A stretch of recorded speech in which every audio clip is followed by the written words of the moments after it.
Salam alaikum. Bonsoir tout le monde. Bonsoir, cher professeur, cher doctorant. Cette soirée, donc, j'ai l'honneur de donner une présentation ou de parler de DevOps. Je vais présenter une roadmap et je vais parler des débouchés académiques et des débouchés professionnels. Alors, tout d'abord, pour commencer, voici les éléments que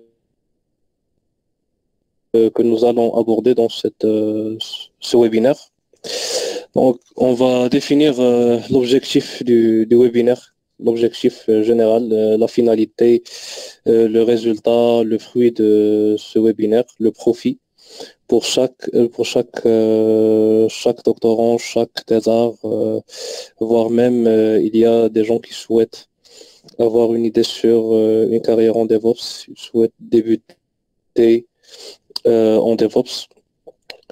On va parler du besoin de DevOps autant que culture managériale. On va voir après que DevOps, elle ne se contente pas juste des outils d'intégration continue ou de déploiement continu, mais c'est une culture managériale complète. Et on va parler de la culture et des pratiques managériales de DevOps.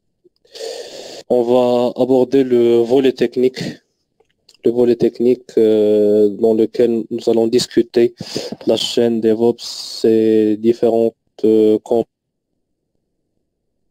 composants. Et voilà, on va parler d'une Learning Roadmap.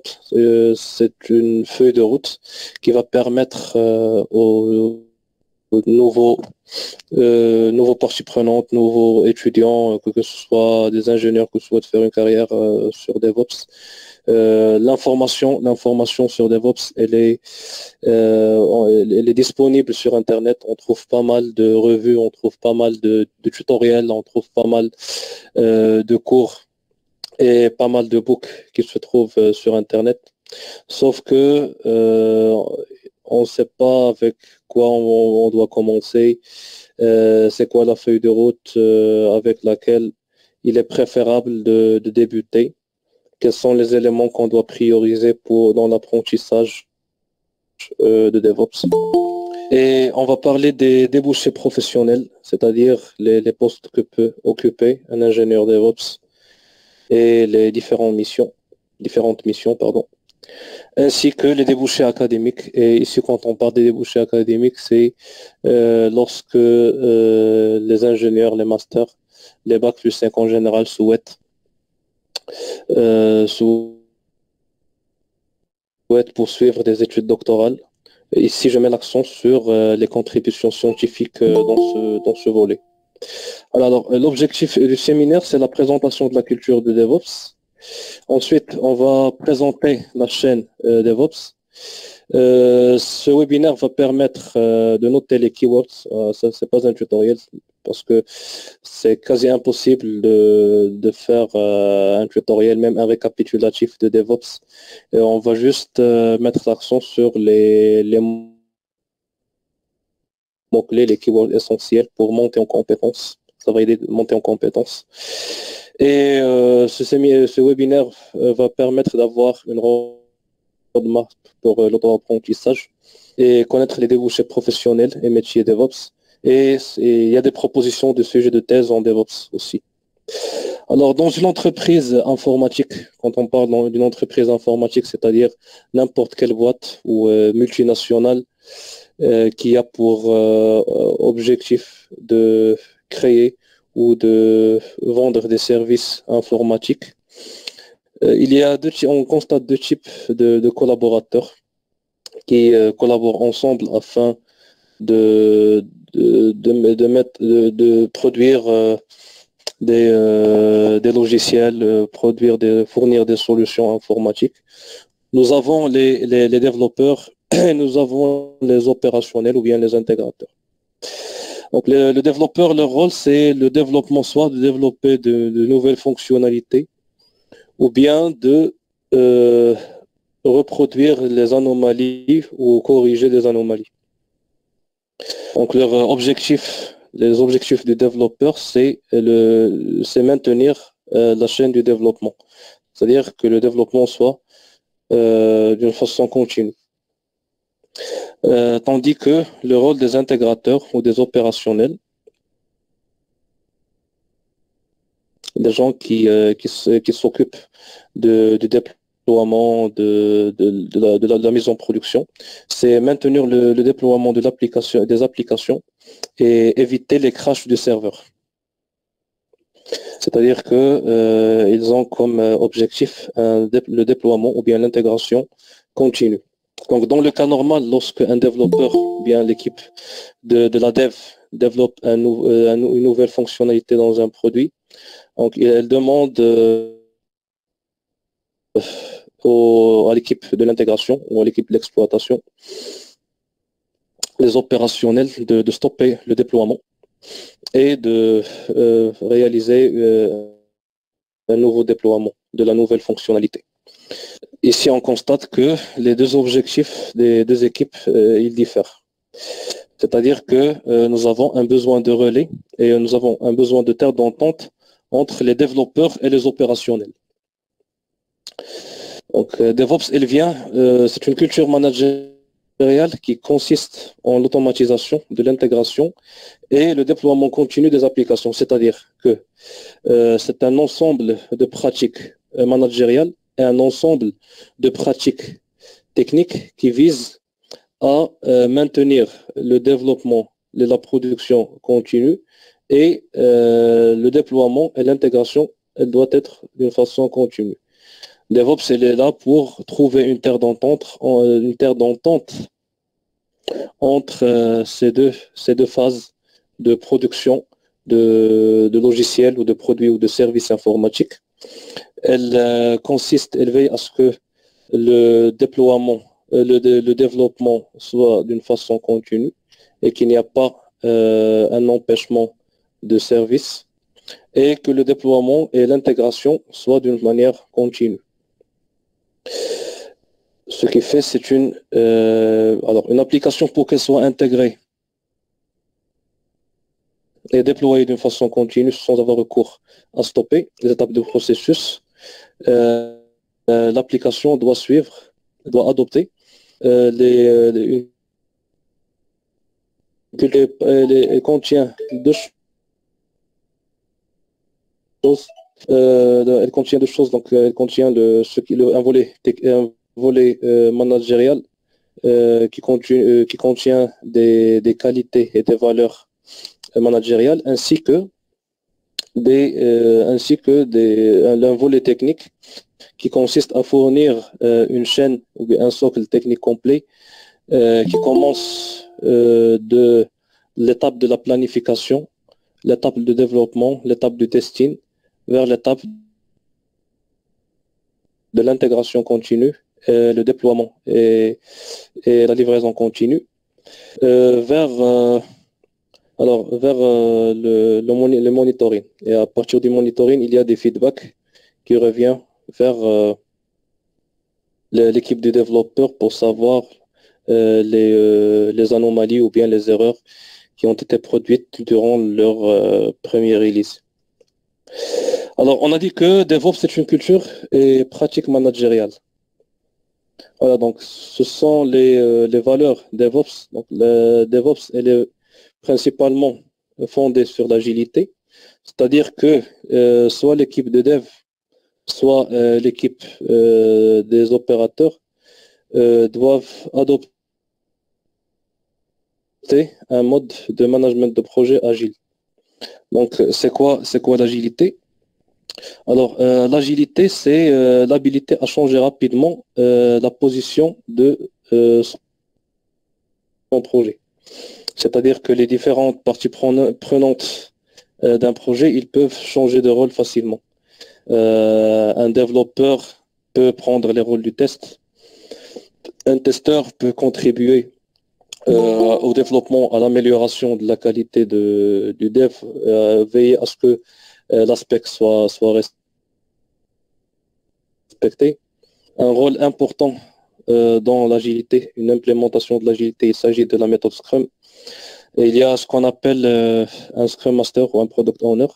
Ça, c'est un rôle qui peut changer, tout dépend des phases du projet. Les valeurs de l'agilité, ça consiste, ça réside lorsque les individus et leurs interactions sont plus sur le processus, plus que sur le processus que les outils. C'est-à-dire que les logiciels, la collaboration avec les différentes parties prenantes doivent être maintenues et l'adaptation au changement. C'est-à-dire qu'à chaque nouvelle fonctionnalité qui s'ajoute dans le produit, on peut s'y adapter facilement et faire en sorte que on doit maintenir nos délais, on doit maintenir notre backlog. La deuxième valeur DevOps, c'est l'automatisation. Donc, comme nous avons vu dans l'introduction, on essaie de trouver une terre d'entente entre ce qui est développement continu et ce qui est intégration et déploiement continu. C'est-à-dire que le processus, donc, au lieu de demander à l'équipe des opérationnels de stopper le déploiement et refaire un nouveau déploiement, la communication ou bien la liaison entre le développement et l'intégration continue doit se faire d'une manière automatisée et éviter ce qui est manuel, afin d'éviter les points de coupure. La troisième valeur, c'est le Lean. Quand on parle du Lean Management, c'est le management qui vise à optimiser les ressources. C'est-à-dire, quand on adopte DevOps comme culture managériale, on doit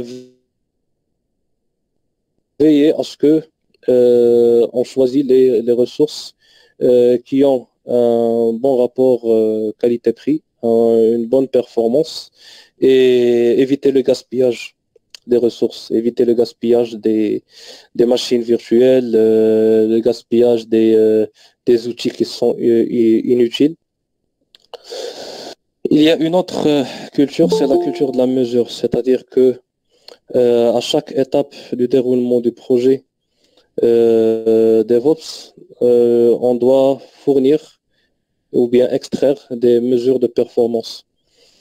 Et aussi, on doit encourager la culture de partage entre les membres de l'équipe.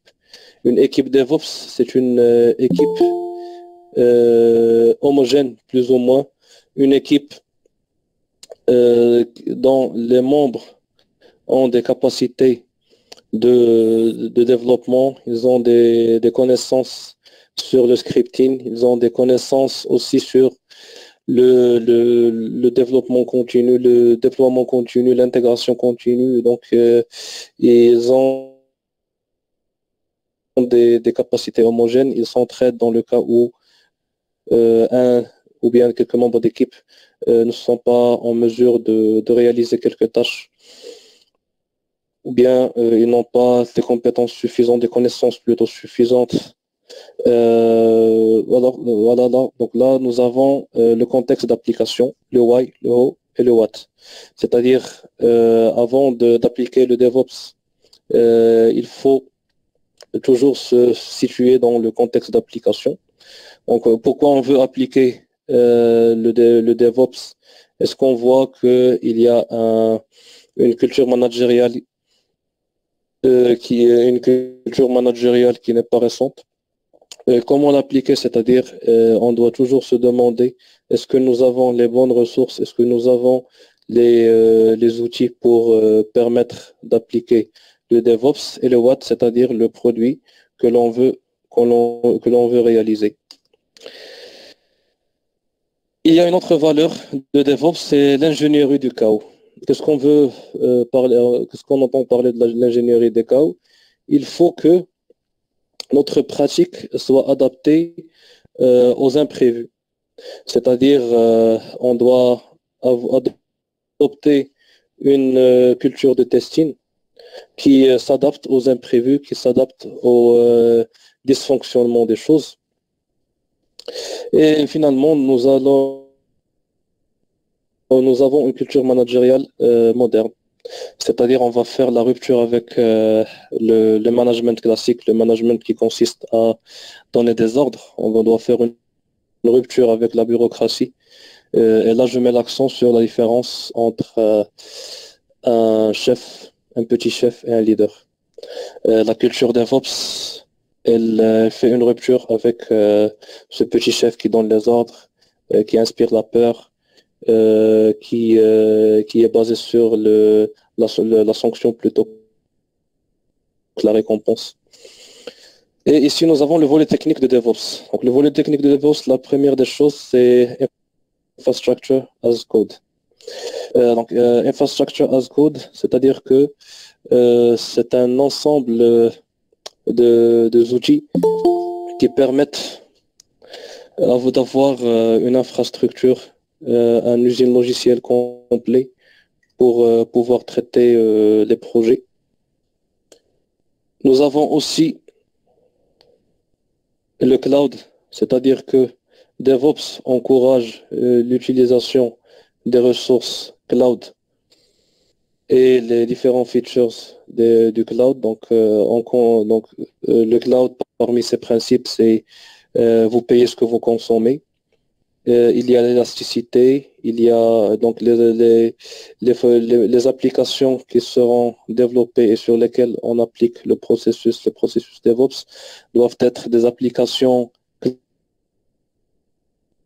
cloud native, c'est-à-dire déployables et adaptables aux environnements cloud.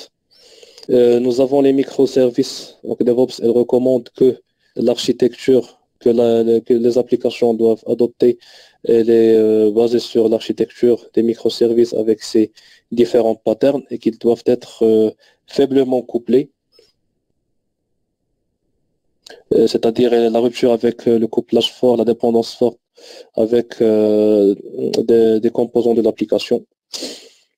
Et parmi les principes du volet technique, nous avons la chaîne DevOps que nous allons voir par la suite et les outils d'agilité, c'est-à-dire les outils qui vont aider à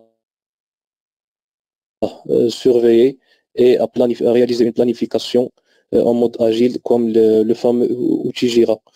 Voici la chaîne DevOps. La chaîne DevOps, juste pour clarifier, ce sont les steps par laquelle un service ou un produit informatique doit passer pour qu'il soit développé d'une façon continue, pour qu'il soit intégré et déployé d'une façon continue et qui permet d'avoir des feedbacks. Donc ici, nous avons l'étape de la planification. C'est l'étape dans laquelle intervient l'outil Jira. Alors, l'outil Jira, donc, comme on a dit, une équipe qui adopte DevOps doit être une équipe agile. C'est-à-dire qu'ils doivent adopter un mode de management de projet agile. Le produit doit être divisé, les services doivent être divisés en incréments dans un product backlog. Et ce product backlog doit être renseigné ou bien alimenté sur un outil de planification, un outil Jira. Et à partir de ce product backlog, l'équipe de dev peuvent tirer ce qu'on appelle des sprint backlog, c'est-à-dire un ensemble des user stories, un ensemble des tâches que l'équipe peut réaliser dans un sprint. Un sprint, la durée d'un sprint peut aller de 2 semaines jusqu'à 3 semaines. Ça dépend de la capacité de chaque équipe. Ensuite, le produit, il doit être codé en utilisant des outils de développement local comme Java avec ses différents, ici on donne juste un exemple. Nous avons aussi un Git Bash, c'est juste pour pousser les développements que nous avons produits, dans des référentiels, des repositories. dans lequel le code est stocké et qui permet aussi la gestion de la version du code. Lorsque une équipe est composée, par exemple, de 7 développeurs, et cet outil de gestion de version, il permet justement d'éviter ou bien de gérer les conflits entre les différents codes poussés. Et ensuite, nous avons l'outil de test en local, c'est l'outil JUnit. Ensuite, nous avons un outil de build, il est aussi en local, c'est un outil Maven. Ça, c'est l'étape du développement continu. Et nous avons l'étape de test. Donc, dans cette étape, intervient Selenium et intervient JUnit. Donc, nous avons, comme on constate ici, JUnit en local et JUnit dans le serveur distant. Il est déclenché pour assurer que les tests unitaires ils respectent les normes des cahiers de charge et tout ça. Alors l'étape de release, c'est l'étape dans laquelle intervient un des deux outils ou bien les deux outils en même temps. Il s'agit de GitLab et de Jenkins. C'est un outil d'intégration continue. Donc GitLab, c'est un outil d'intégration continue qui est basé sur les pipelines. À savoir, lorsqu'un développeur il crée son code, il le pousse dans un repository Git, ou bien plutôt un repository GitLab ou GitHub. Dans ce repository GitHub, on peut créer des pipelines qui sont liés aux serveurs soit des serveurs de production ou des serveurs d'intégration, des serveurs de recettes. Ensuite, il y a l'étape de déploiement, c'est-à-dire que le livrable qu'on a créé, il est dockerisé, à savoir il est mis sous forme de container et ensuite il est transformé, chaque conteneur il est transformé en unité de déploiement qui s'appelle pod Kubernetes. Et voilà, là nous avons l'étape d'operate, c'est-à-dire que dans cette étape, il y a une intervention de logiciels d'opération ou bien des logiciels qui réalisent le déploiement distant comme Ansible. Et par la suite, il y a les logiciels de monitoring. Ce sont des logiciels comme ELK, c'est-à-dire Elasticsearch, Logstash et Kibana. Ce sont des logiciels qui permettent d'avoir des feedbacks sur la qualité du produit.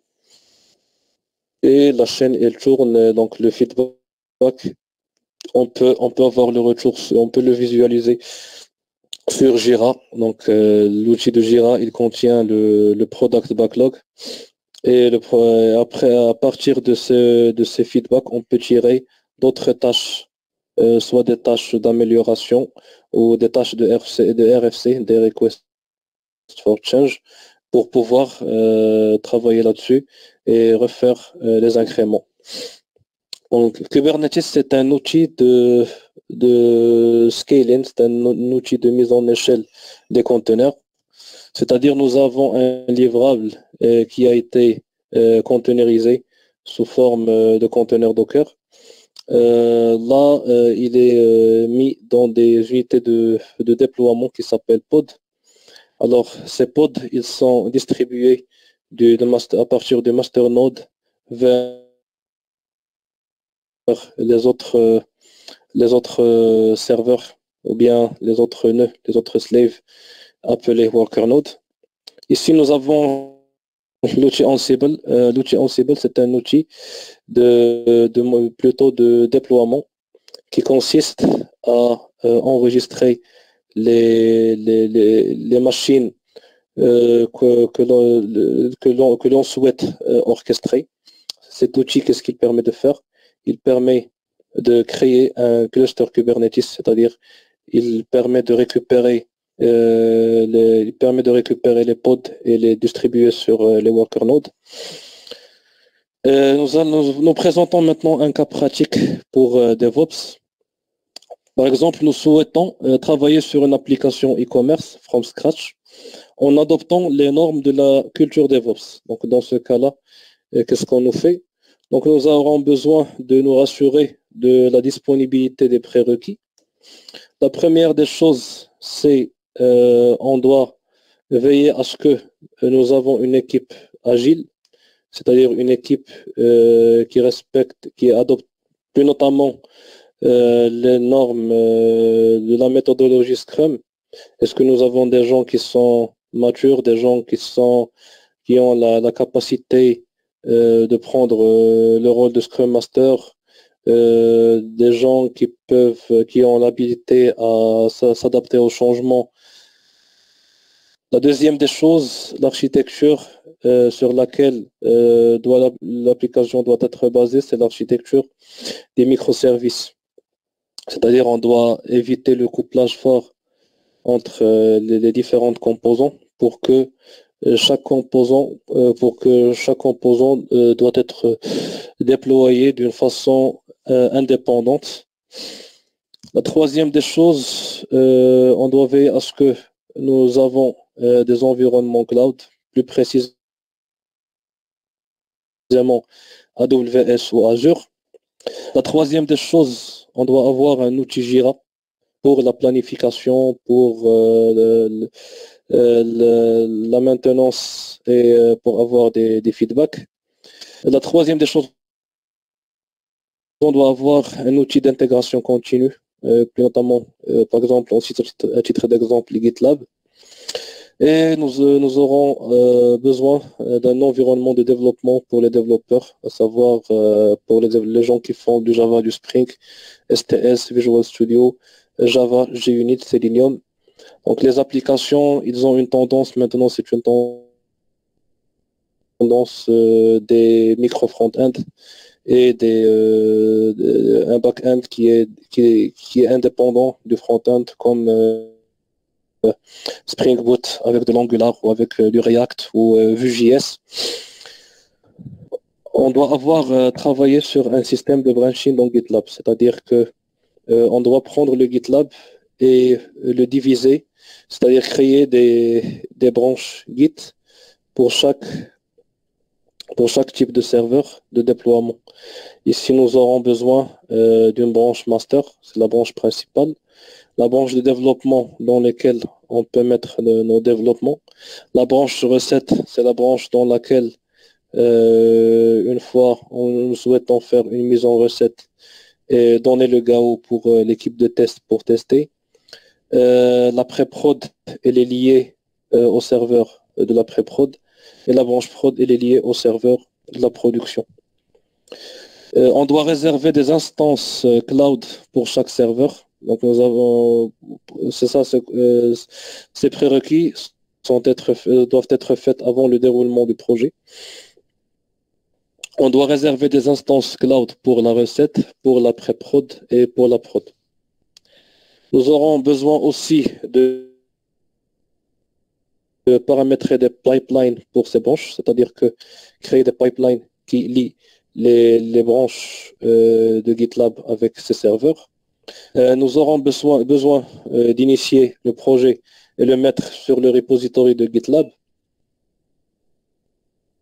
Et ensuite, chaque développeur, il doit cloner le projet principal, le projet initié plutôt, et il doit synchroniser avec la branche développe. Donc, le Scrum Master avec le Product Owner, ils doivent découper le projet en sprint. Voici l'architecture de notre chaîne DevOps. Elle doit être comme suit. Donc, nous avons ici, c'est l'environnement plus en bas, à gauche. C'est l'environnement de développement. Il y a tout un socle technologique comme Java, Spring Boot, MySQL pour la base de données, Angular.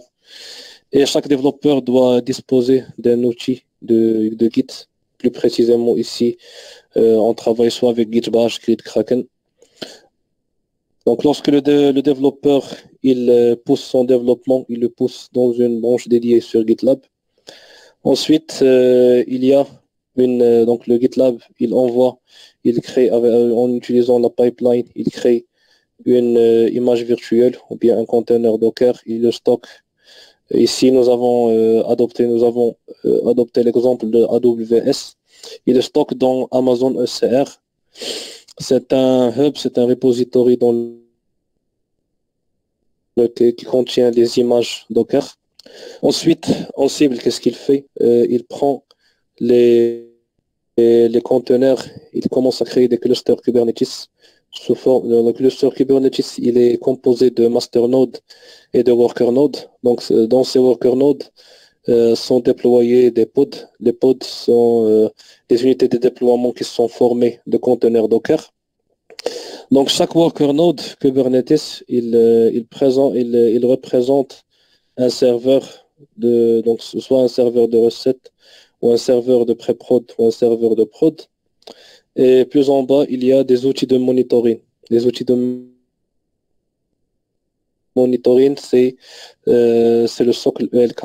ELK, c'est Elasticsearch, Logstash et Kibana. C'est pour avoir les logs, avoir les metrics, avoir les feedbacks. Et voilà, donc ici, je n'ai pas dessiné Jira, pardon. Donc Jira, elle est liée à cette pile de ELK. Le déroulement du projet doit se faire comme suit. Donc chaque sprint, un microservice de l'application e-commerce, il sera développé par l'équipe de dev. Donc chaque sprint, Scrum, il doit être décomposé d'un ensemble de user stories. Donc chaque user story sera développé par un développeur dans une branche Git dédiée. Alors le testeur, qu'est-ce qu'il va faire? Il va rédiger les scénarios de test automatisés et il va les passer. Donc ces scénarios de test, ils seront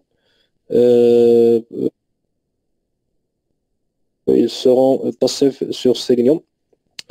Et à la fin de chaque sprint, donc ils seront mergés, les branches seront mergées vers la branche développe, puis vers la branche de la recette pour permettre le test. Alors à chaque merge vers la branche connectée au serveur, il y a un packaging, c'est-à-dire il y aura une création d'une image Docker qui sera déployée sur une instance de cloud.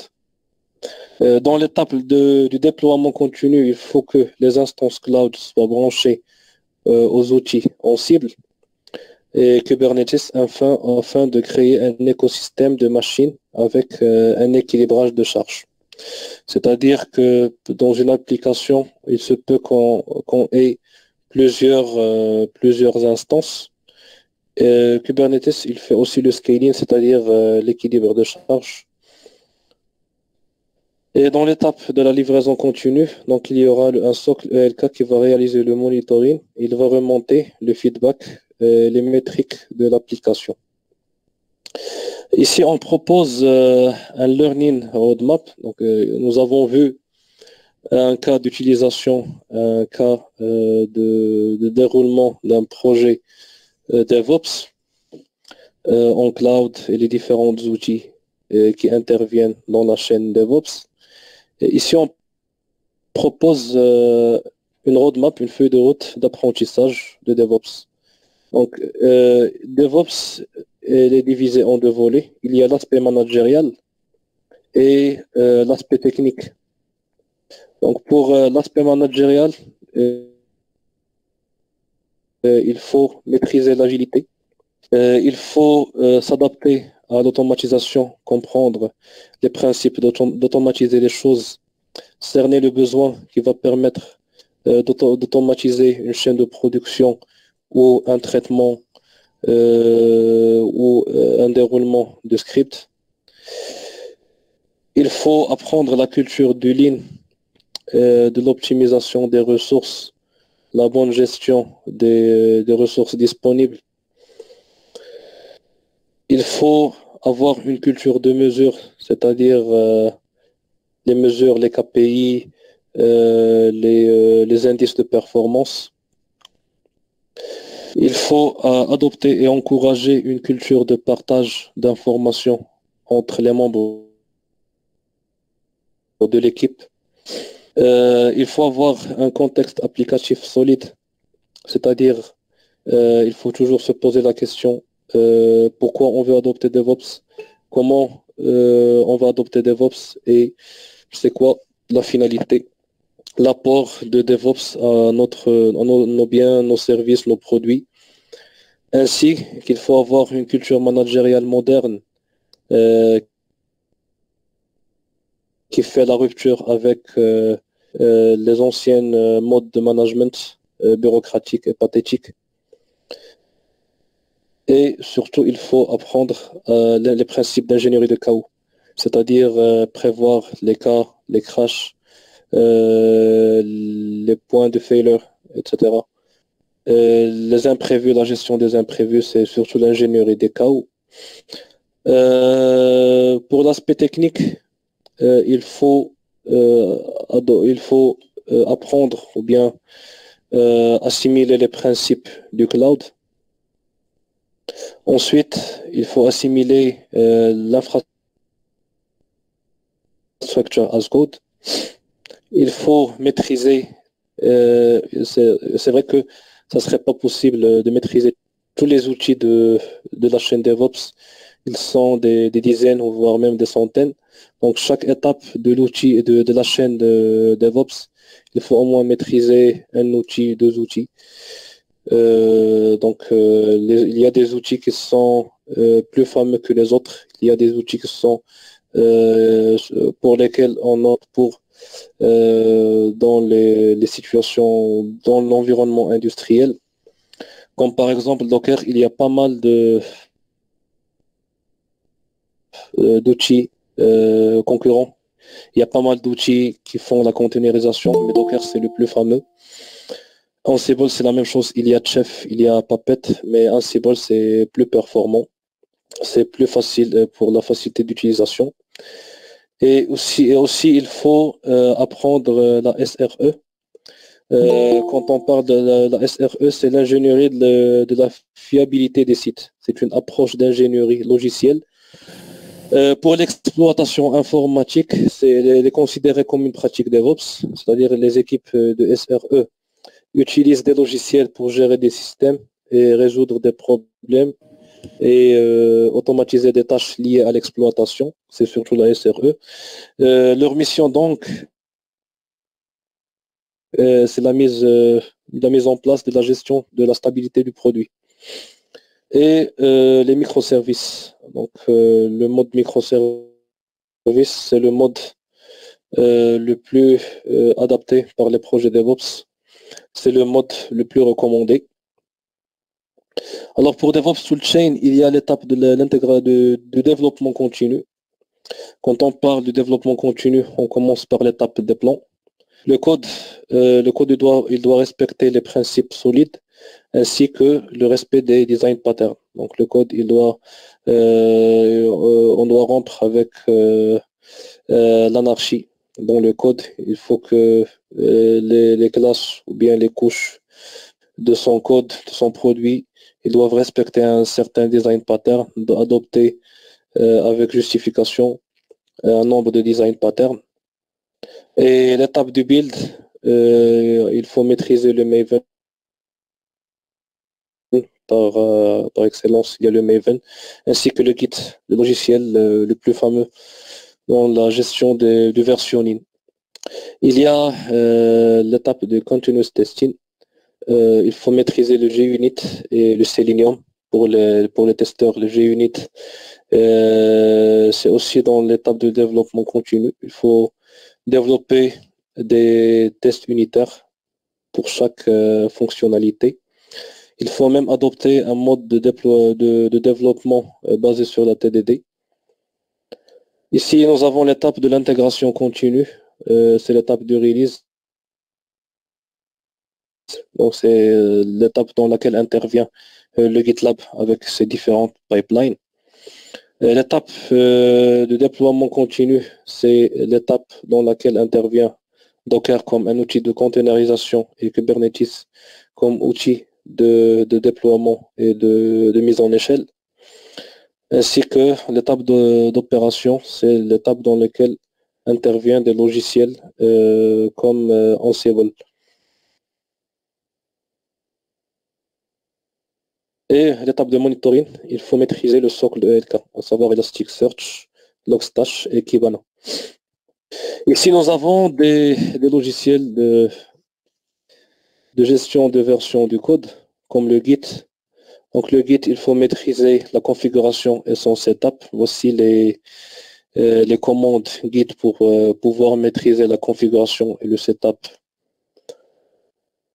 Voici les commandes pour maîtriser le merging et le branching. Voici les commandes qui peuvent permettre le snapshotting, comme l'ajout, le commit du code et le restore le reset, le restore des anciennes versions. Et la création des projets sont les commandes d'initiation et du clone du projet. Voici les commandes pour partager et faire le mise à jour du projet. Voici des commandes pour créer des patchs, pour faire des revert du code, des rebase. Et voici des commandes pour faire des comparaisons du code et la réalisation d'inspection. Ici, voici une roadmap.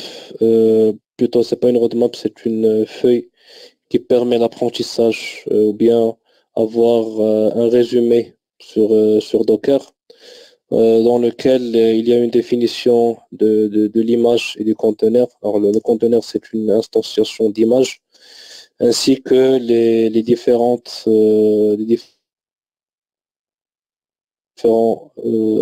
commandes pour faire marcher un conteneur Docker et la façon avec laquelle on écrit un Dockerfile qui sera transformé par image. Et le Dockerfile, il est aussi écrit en utilisant d'autres images.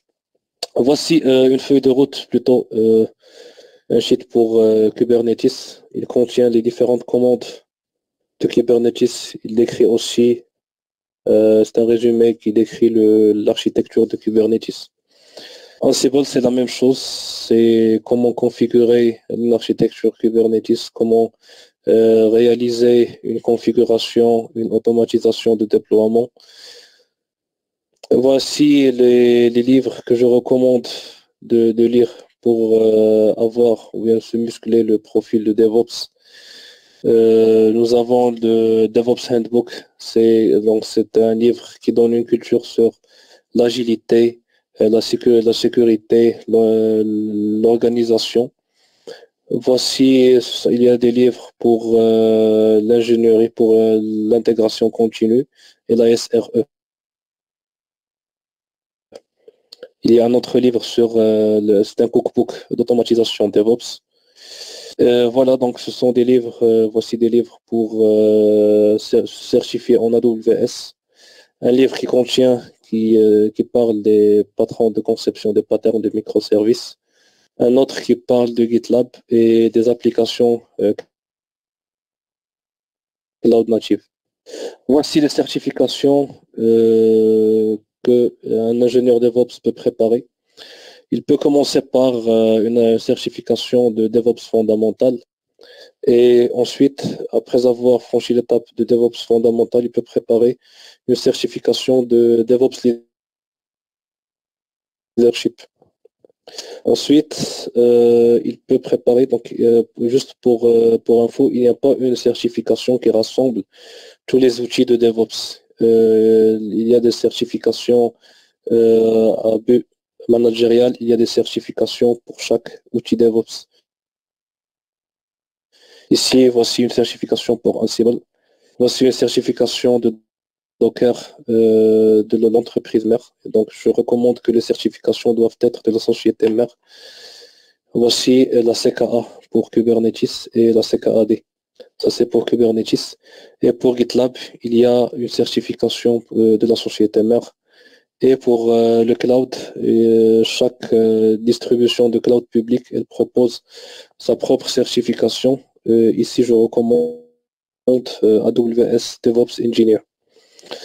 Les débouchés professionnels d'un ingénieur DevOps, on commence par l'ingénieur DevOps, il y a l'architecte DevOps et il y a le coach DevOps. Alors l'ingénieur DevOps, il doit avoir comme compétence la maîtrise de langage de programmation et de scripting comme le Java, le Python, le Groovy et le Script Shell. Il doit avoir des connaissances sur le cloud et l'infra. C'est-à-dire, il doit savoir les différents features d'un cloud, le zoning, le VPC, tout ça. Il doit maîtriser les outils de la chaîne DevOps. Donc ça, c'est fondamental, c'est le niveau fondamental. Un architecte DevOps, il a toutes les compétences d'un ingénieur DevOps. De surcroît, il doit avoir une vue panoramique globale sur l'écosystème de l'application. Par exemple, dans les grandes entreprises, il n'y a pas que, il y a ce qu'on a, il y a un projet, il y a la notion d'un projet et la notion d'un programme. Un programme, il peut contenir plusieurs projets. Par exemple, lorsque une grande entreprise, elle souhaite déposer ou bien souhaite confier le développement ou bien la maintenance de ces applications pour une SS2I.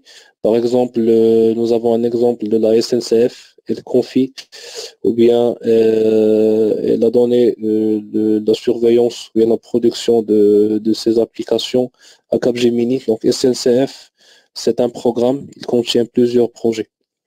L'architecte DevOps, il veille à ce que les projets doivent être liés, ils doivent respecter la chaîne DevOps.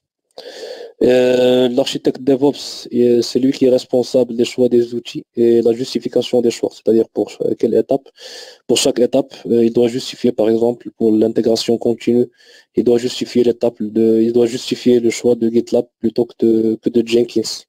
Il doit par exemple justifier le choix de Ansible plutôt que Puppet ou Chef, par exemple. Et le coach DevOps, qu'est-ce qu'il fait? Il fait l'assurance d'une transformation digitale DevOps, c'est-à-dire lorsque une entreprise veut adopter le mode DevOps, il a un mode classique. Il ne dispose pas des atouts suffisants pour passer en DevOps. Il doit faire l'analyse de l'existant. Qu'est-ce qu'il faut pour que l'entreprise se transforme en mode DevOps, les outils, les atouts, les compétences professionnelles. Ainsi, il doit s'assurer que les valeurs de DevOps soient appliquées. C'est-à-dire à chaque fois, il doit remonter les mesures d'application de DevOps parce que parfois, on ne peut pas appliquer toutes les normes de DevOps. L'application de DevOps, elle diffère d'une équipe à une autre, d'une entreprise à une autre. Parfois, il y a des équipes qui n'appliquent que l'aspect technique de DevOps. Ils n'appliquent pas l'aspect managérial. L'expérience requise pour un ingénieur DevOps, donc un ingénieur DevOps peut être exercé par un jeune diplômé. Un architecte DevOps, l'expérience requise, c'est 3 à 5 ans. Ça dépend de la consistance de l'expérience précédente. Et un coach DevOps, c'est à partir de 7 ans de pratique sur DevOps. Je donne une idée sur les salaires. Donc pour le tarif CDI pour un ingénieur DevOps, c'est à partir de 10 000 dirhams. Et pour un freelancer, c'est un tarif journalier de 2 000 dirhams en moyenne. Donc pour l'architecte DevOps, un tarif CDI, c'est à partir de 16 000 dirhams. Et pour le tarif journalier de freelancer, c'est pour 3 000 dirhams. Le tarif CDI pour un coach DevOps, c'est à partir de 22 000. Donc la casquette d'un manager. Et lorsqu'il souhaite passer en mode freelance, il peut demander un tarif journalier de 4 000. Voilà pour les débouchés académiques. Ce sont des sujets de PhD que je souhaite proposer. Il y a un nouveau paradigme qui est apparu. Il s'appelle DevSecOps. Ici, je propose, donc le DevSecOps, c'est une intersection entre DevOps et le volet de sécurité. Je propose comme sujet une approche pour lutter contre les vulnérabilités de ransomware en utilisant la chaîne DevSecOps. Il y a un nouveau paradigme qui a apparu, c'est MLOps. MLOps, c'est la fusion entre le machine learning et le DevOps. Ici, un doctorant ou un thésard, il peut travailler sur la proposition d'application de machine learning sur DevOps pour Smart Health. C'est l'automatisation de la chaîne parce que DevOps, c'est pas restreint sur les logiciels informatiques, mais on peut l'appliquer aussi à l'IoT, on peut l'appliquer à l'industrie 4.0, on peut l'appliquer au blockchain. Ici, il y a un autre sujet. Donc, ça consiste en la transformation digitale et la gouvernance DevOps. Il y a des thèses doctorales qui ont été faites sur la gouvernance IT. Et ici, il y a aussi une proposition d'une approche d'automatisation de production biométrique.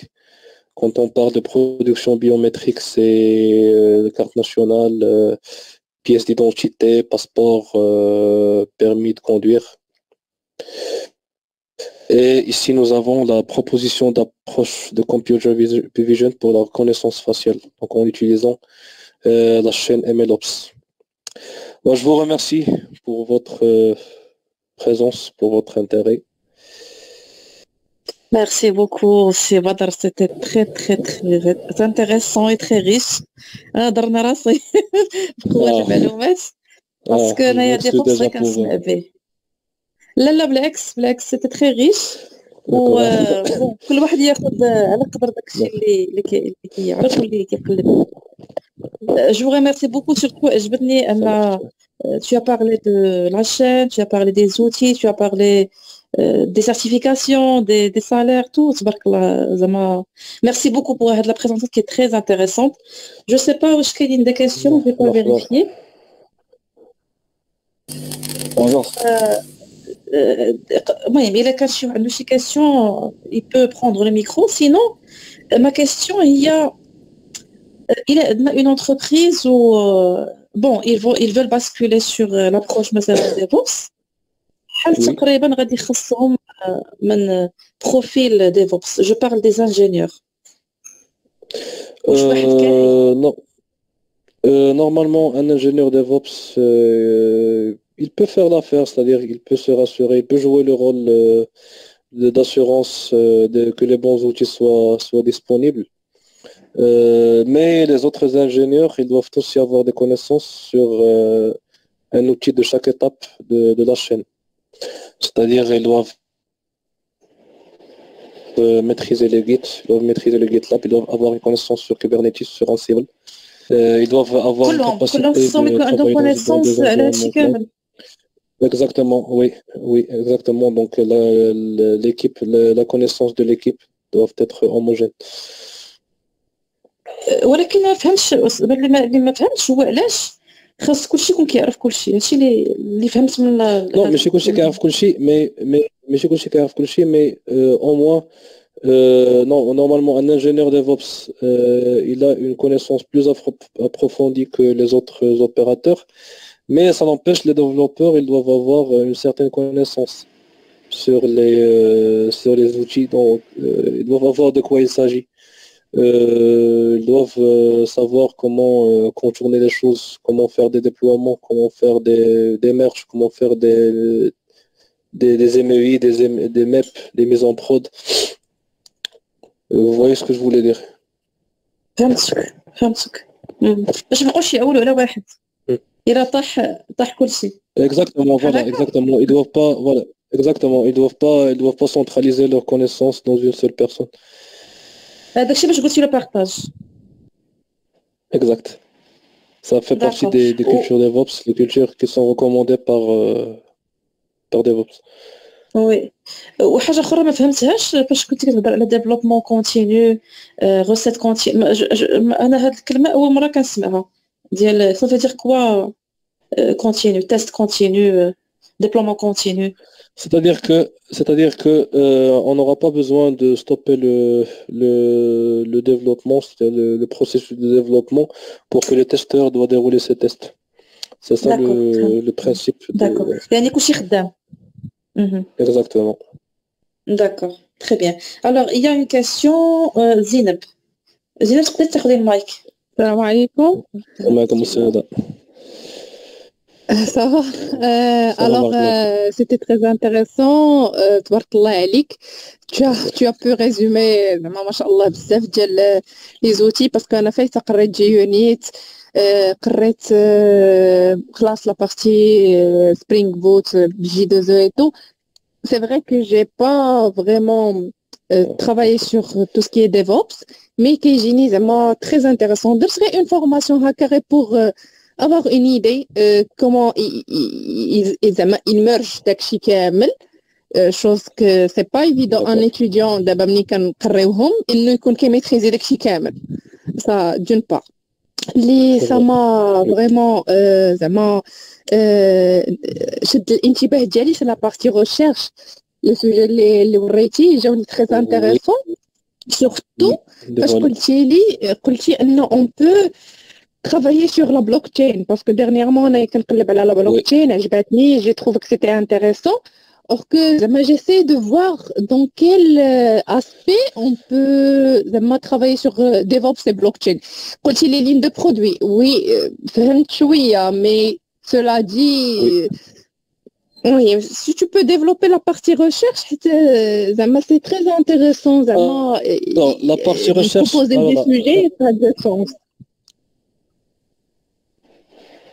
ça marche. Oui, Pour développer la chose, donc j'avais mentionné que DevOps, elle n'est pas restreinte que sur la partie logicielle ou bien la partie IT. Le DevOps peut être appliqué aussi sur ce qui est industriel, c'est-à-dire sur IoT. Par exemple, moi, le sujet de ma thèse, c'était DevOps appliqué aux objets connectés. Donc, comme DevOps peut être appliqué à l'IoT, elle peut être appliquée à l'industrie 4.0. Et je pense que blockchain, ça fait partie de la culture, sauf erreur de ma part, de l'industrie 4.0. C'est-à-dire le blockchain, j'ai pas beaucoup de connaissances là-dessus, mais du moment que les, euh, les objets connectés peuvent participer à la blockchain, c'est-à-dire on peut trouver la façon d'appliquer DevOps sur la blockchain.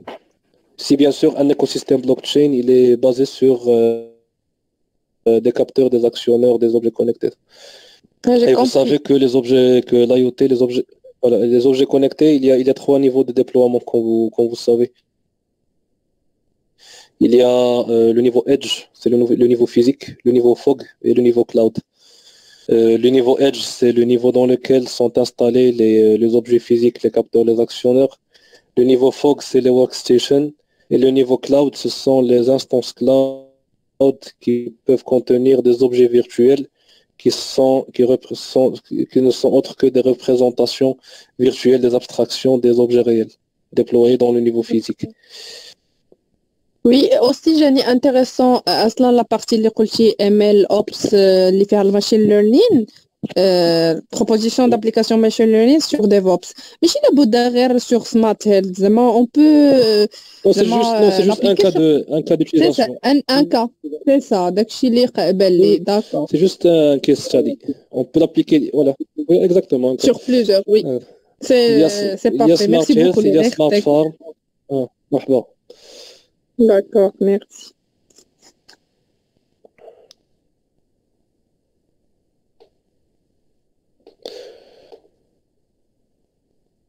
Je pense que j'ai vu une question.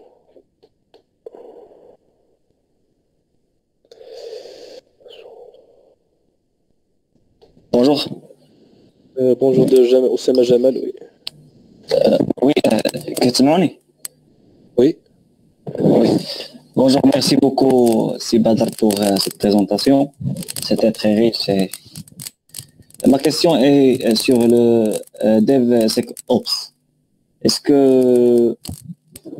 que l'introduction de la partie sécurité va diminuer l'agilité et tous les aspects qui sont intéressants dans le DevOps ou bien Parce que, Au contraire, moi, oui, je vois que ça va renforcer l'application de ces valeurs. Ça va pas diminuer parce que la sécurité, souvent, les valeurs culturelles de DevOps. on ajoute des restrictions et des... On ajoute des restrictions, oui. On ajoute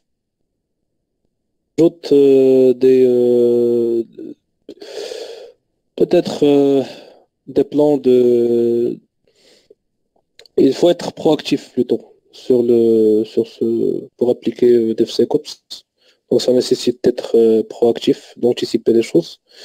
Mais cela ne va pas diminuer les principes d'agilité. Donc l'agilité, ça reste une façon d'organiser l'équipe qui va travailler sur les produits. L'aspect sécurité, il peut être mis en place dans les différents steps de la chaîne. C'est-à-dire, c'est pas une étape qui est indépendante de la chaîne.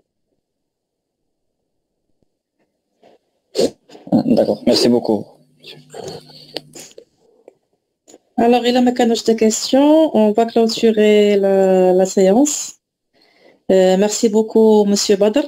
Je tiens à vous remercier, Beda, pour votre activité. Juste pour préciser, c'est que d'abord le pôle recherche de Bayanat Community sous l'administration de C. Badr Khalili ou le stade Youssef Mordi. Donc, il y a comme des questions, des propositions, n'importe quoi, vous pouvez vous référer à ces deux profs. Alors, la semaine prochaine, Inch'Allah, غتكون off, عطلة إن شاء الله. نتلاقاو في العام القادم إن شاء الله. Je vous souhaite un très bon nouvel an إن شاء الله بإذن الله بكل ما تمنيتوا إن شاء الله.